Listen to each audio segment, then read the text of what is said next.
في مكان على الأرض لو فكرت بس تروح تدور على الثروة، التمن هيكون حياتك وراسك. جبال سوبر ستيشن في أمريكا جبال حقيقية ومشهورة من مئات السنين، اللي جواها أضخم منجم دهب مفقود في التاريخ وقيمته مليارات. بس الجبل ده وراه سر أسود. السكان الأصليون من الهنود الحمر بيقولوا إن المكان ده محكوم بلعنة وسحر قديم بيحميه، وكل المغامرين اللي دخلوا علشان يوصلوا للدهب حصلت لهم نفس الكارثة المرعبة. الناس دي كانت بتختفي فجأة، ولما فرق الإنقاذ بتلاقيهم بعد أسابيع وسط الصخور.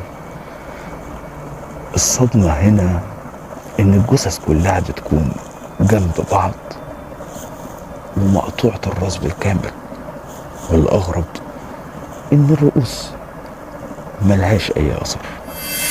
الأبحاث الجنائية والطب الشرعي أكد إن قطع الراس ما تمش بآلات حادة، كأنها اتخلعت بقوة خارقة للطبيعة، لدرجة إن الحكومة حظرت دخول المناطق هناك وقفلتها.